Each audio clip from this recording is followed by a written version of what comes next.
Just like newlywed love, these DIY-etched monogram champagne glasses will last forever. First, cut the chosen letter from the alphabet stencil.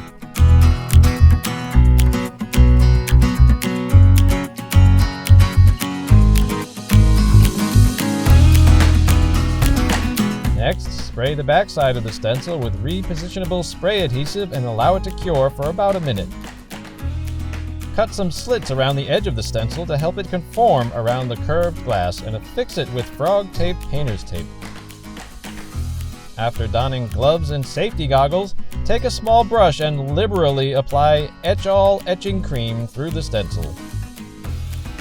Set a timer for 15 minutes. Carefully remove the stencil and rinse off the etching cream under a faucet. For more tips and ideas, visit designerstencils.com today.